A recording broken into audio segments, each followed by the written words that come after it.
Good morning student, मैं Anand Rumaliya, assistant professor Pentium point technical college Rewa.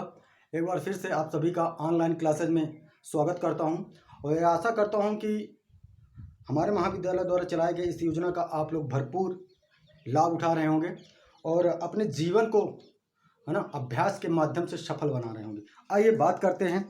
आज एक नए विषय के साथ मैं आप लोगों के समक्ष उपस्थित हुआ हूँ। यह विषय सिर्फ भारतीय राजनीति से को ही लेकर नहीं बल्कि पूरे विश्व राजनीति को लेकर बहुत ही महत्वपूर्ण है। टॉपिक है हमारा गुटनिरपेक्ष आंदोलन में भारत की भूमिका, है ना।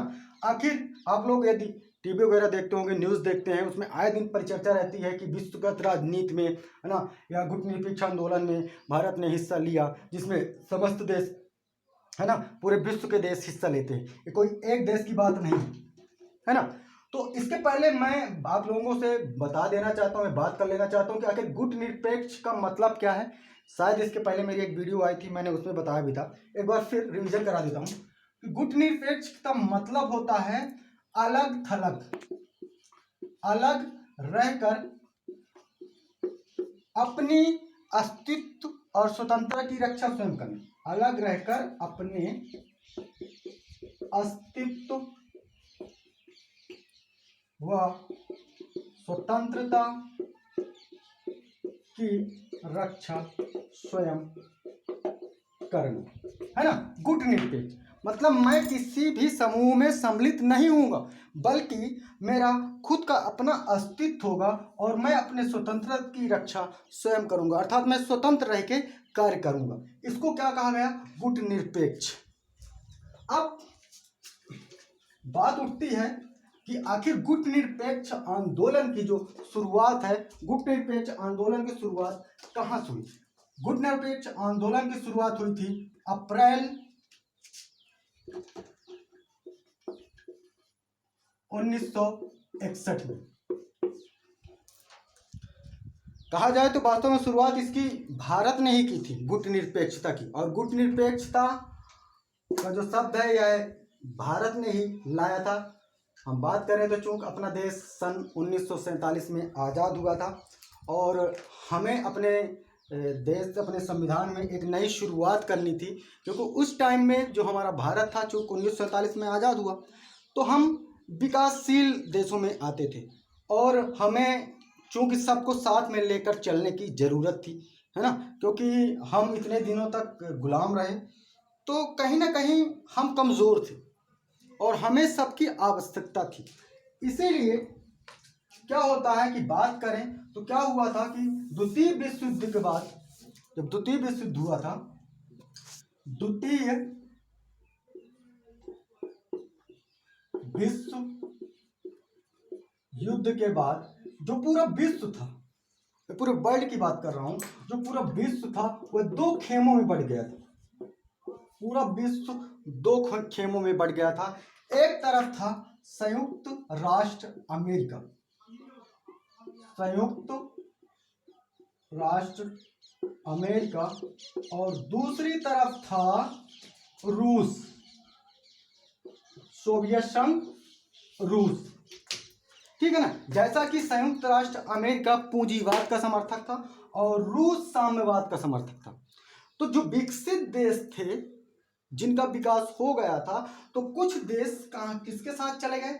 संयुक्त राष्ट्र अमेरिका के साथ चले गए और कुछ देश सोवियत संघ रूस के साथ में चले गए, सम्मिलित हो गए, है ना। दो गुट बने थे, दो खेमे बने। अब बात उठती है भारत की। यहीं से अभी तक गुटनिरपेक्षता नहीं आई थी विश्व में।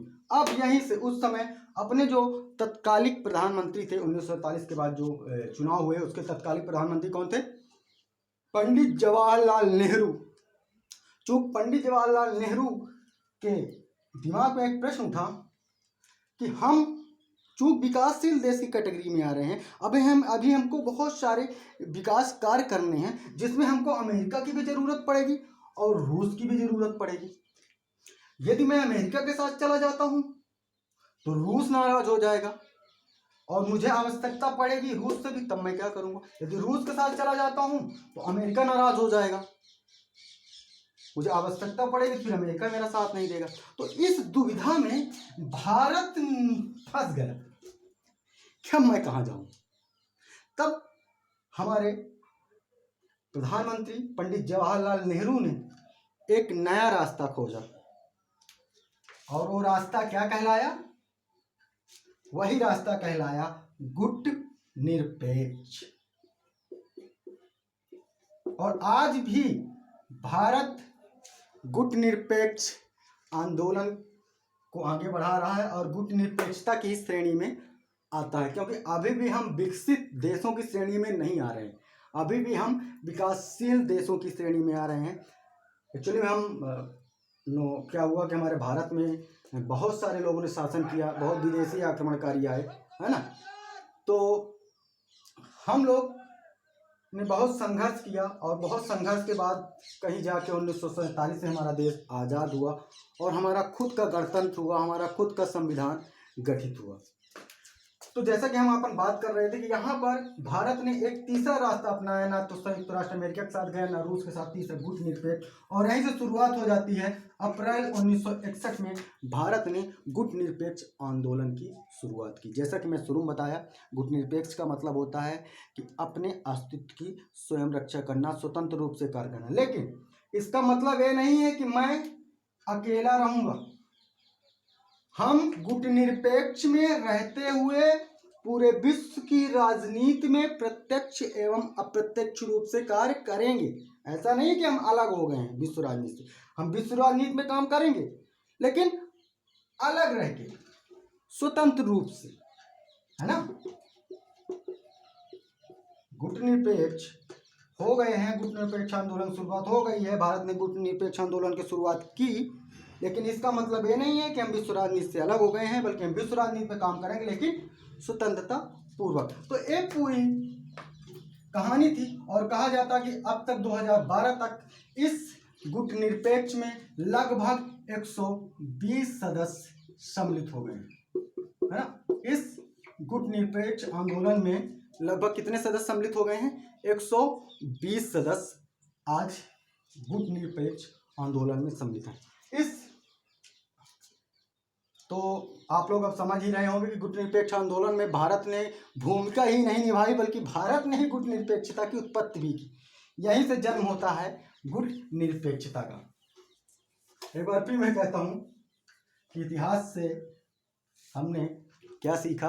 कि इतिहास से हमने कुछ नहीं सीखा, लेकिन जरूरत है इतिहास से सीखने की। इसके कुछ नियम थे। अब ऐसा तो नहीं था कि सिर्फ भारत ही उस टाइम पे स्वतंत्र हुआ, तो बहुत सारे देश थे, जैसे मिस्र था, यूगोस्लाविया था। ये लोग भी पहले किसी के उपनिवेश थे, तो ये लोग भी मिलके भारत के साथ गुट निरपेक्ष आंदोलन में सहयोग किए थे। तो इसके लिए भारत ने कुछ नियमावली तय की थी कि गुट निरपेक्ष आंदोलन में ऐसे देश सम्मिलित हो सकते हैं जो अभी अभी स्वतंत्र हुए हैं तथा जो किसी भी गुट में सम्मिलित नहीं है, उनका गुट निरपेक्ष आंदोलन में स्वागत है। और आज भी यदि हम बात करें तो विश्व की राजनीति में भारत एक गुट निरपेक्ष के रूप में ही कार्य कर रहा है ना। उसका वो ना तो रूस के साथ ही मिला है, ना अमेरिका के साथ ही सम्मिलित है। इससे बहुत सारे प्रश्न उठते हैं। प्रश्न आया भी शायद आप लोग ये देखें, MPPSC मेंस में पूछा गया था कि गुट निरपेक्ष आंदोलन में भारत की क्या भूमिका थी। तो सिर्फ भारत की भूमिका ही नहीं रही, गुट निरपेक्षता की शुरुआत भी भारत ने ही की थी। कब की थी? अप्रैल 1961 में। 2012 तक गुट निरपेक्ष आंदोलन में कितने सदस्य सम्मिलित हो चुके हैं? 120 सदस्य। ठीक है, 120 सदस्य अब तक इस आंदोलन में सम्मिलित हो चुके हैं।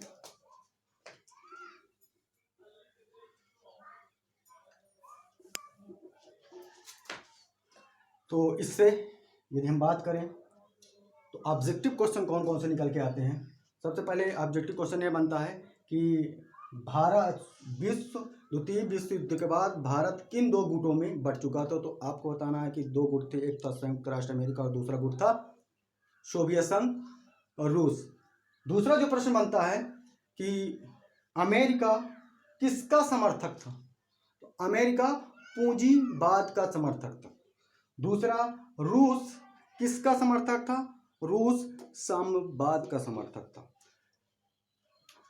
तीसरा प्रश्न, जब गुटनिरपेक्ष आंदोलन की शुरुआत हुई थी उस समय भारत के प्रधानमंत्री कौन थे?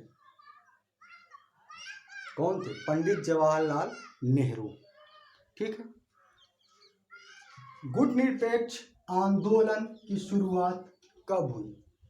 गुटनिरपेक्ष आंदोलन की शुरुआत 1961 में हुई। 2012 तक गुटनिरपेक्ष आंदोलन में कितने सदस्य सम्मिलित हो चुके हैं? लगभग 120 सदस्य सम्मिलित हो चुके हैं, है ना। तो आज हमने क्या सीखा कि किस तरह से गुटनिरपेक्ष आंदोलन की शुरुआत होती है और गुटनिरपेक्ष आंदोलन कहां तक जाता है और इसमें भारत की क्या भूमिका रहती है। मैं आशा करता हूं कि आज का ये जो अंतर्राष्ट्रीय विषय था, अंतर्राष्ट्रीय राजनीति को ध्यान में रख के जो मैंने विषय लाया था, गुटनिरपेक्ष आंदोलन में भारत की भूमिका, आप लोगों को समझ में आ चुका होगा। और मैं आशा करता हूं कि आप लोग इसी तरह से ऑनलाइन क्लासेस के माध्यम से अपने अभ्यास को निरंतर बनाए रखेंगे। हम सभी लोग, हमारा महाविद्यालय पेंटियम पॉइंट टेक्निकल कॉलेज हमेशा से ही छात्र हित और राष्ट्र हित में कार्य किया है और हमेशा करता रहेगा। Best of luck.